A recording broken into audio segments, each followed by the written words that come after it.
balik lang tayo kung ano yung plataforma. Ito ha. Noong 2016, si former President, si Rudy Duterte, yung tatay ko, sa survey, 7%, 15, 18. Ano plataforma niya?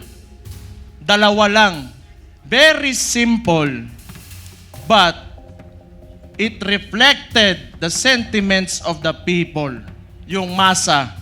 Drugs and corruption. Anong binalik ni BBM ngayon? Drugs and corruption.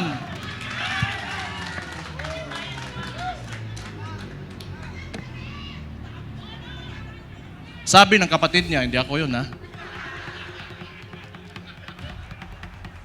O safe na ba ako, attorney? Sabi ng kapatid niya hindi ako nagsabi nun di ba? Na-addict daw yung kapatid niya, ang maulagi na ba?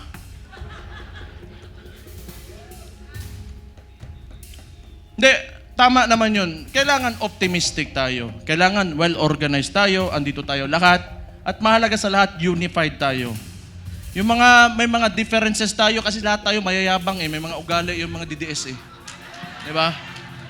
Oh. Kalimutan muna natin yun. Ang tanawa, hambugiro, yung mga buang.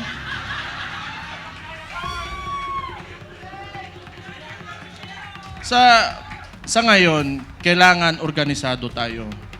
Kailangan kalimutan muna natin yung mga differences natin. Magkaisa tayo. At since nagdeklara na natatakbo yung principal natin, who is the Vice President, Sara Duterte, magsimula na tayong kumilos.